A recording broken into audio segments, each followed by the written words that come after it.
There's a big summit coming up next month. This is in the third week of August. And it is a summit that could have big implications for the US economy, for the world economy, for your finances and mine. The summit is in Durban, South Africa. And it's a summit of the so-called BRICS group, now sometimes called the BRICS Plus group. And I'll explain why the plus sign was added. It's almost like LGBTQ plus. In this case, we have BRICS plus, but I'll tell you why. So why is this important? And it's something that has gotten, well, some attention and maybe a little bit more in the economic or financial press, but not enough in the mainstream press and not enough in the conservative media. We're looking at the possibility, I think the probability of the rollout of a major new currency.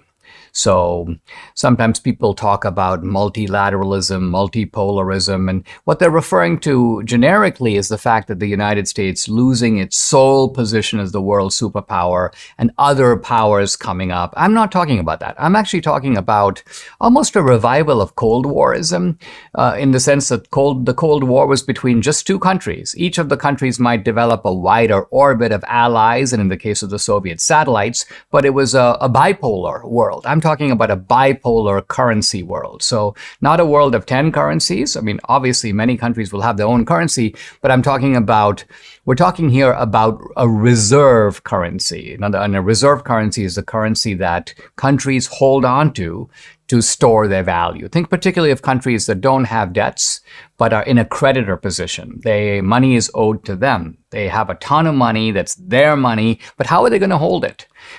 Typically, they're going to hold it in the form of a reserve currency that allows them to use that currency to buy anywhere in the world because it's a widely accepted currency. And what we're talking about is the dollar has been the world's reserve currency now for really 70 years or so.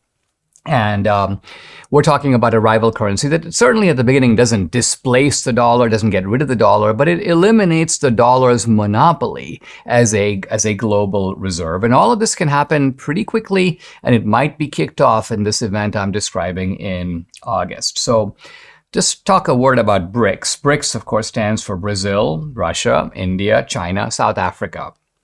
Now, there are a bunch of other countries that want to join BRICS. In fact, there are 8 that have applied for membership officially, 17 others that have said that they might want to join. And so we're talking about countries all over the globe. Zimbabwe, Uruguay, Turkey, Tunisia, Senegal, Nigeria, Pakistan, Nicaragua, Mexico, Bangladesh, Afghanistan. So these may seem like, well, we're talking about some second-rate countries, but no, let's look at the power of BRICS in an objective way. First of all, Saudi Arabia and Russia.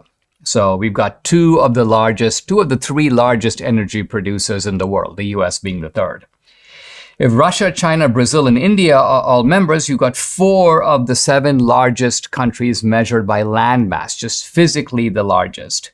And China, India, Brazil, and Russia are 4 of the 9 highest population countries. So they represent collectively 40% of the world's population. I'm telling you all this to give you a sense that BRICS is not some kind of small pocket. We're talking about a coalition of countries that forms a significant part of the world's physical landmass and its population and its financial power and its also political and military power. China, India, Brazil, Russia, and Saudi Arabia have a combined GDP of $29 trillion. That's about 30% of global GDP. And Russia and China, of course, have 2 of the 3 largest nuclear arsenals in the world, the United States, of course, being the other.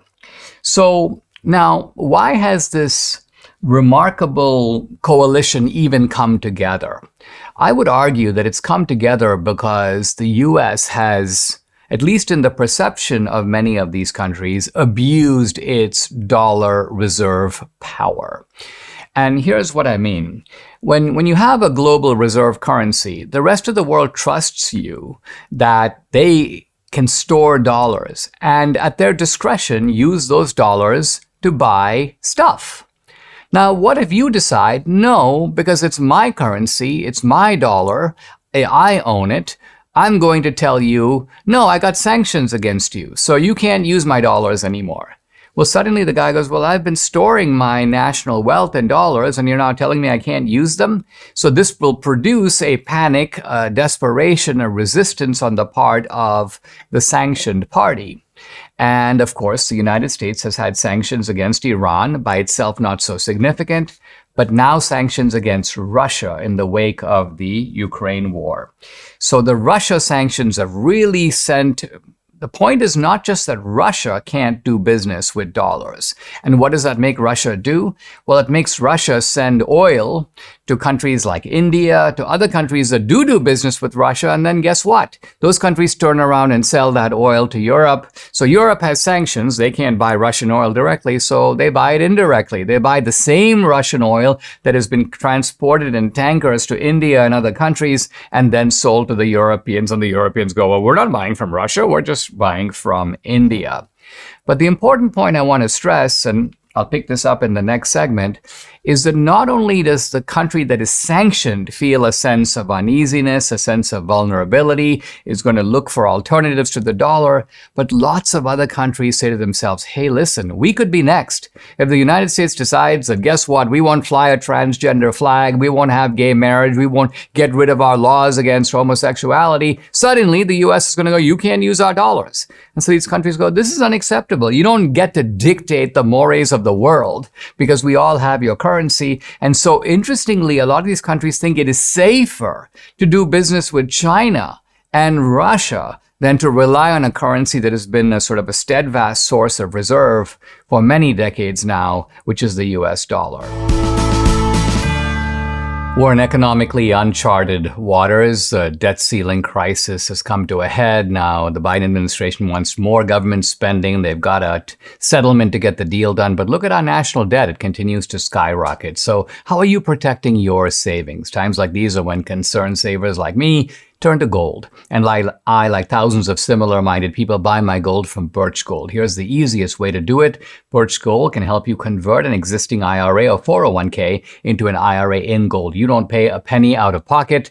As the BRICS group, Brazil, Russia, India, China, South Africa, band together against the dollar, more and more central banks are diversifying. You know what they're buying? Gold. Follow their lead. Get started by texting Dinesh to 989898 for your free information kit on gold. There's no obligation, just information. Birch Gold has an A+ rating with the Better Business Bureau, thousands of happy customers. Birch Gold can help protect your savings too. You have nothing to lose, so go ahead, text Dinesh to 989898 today.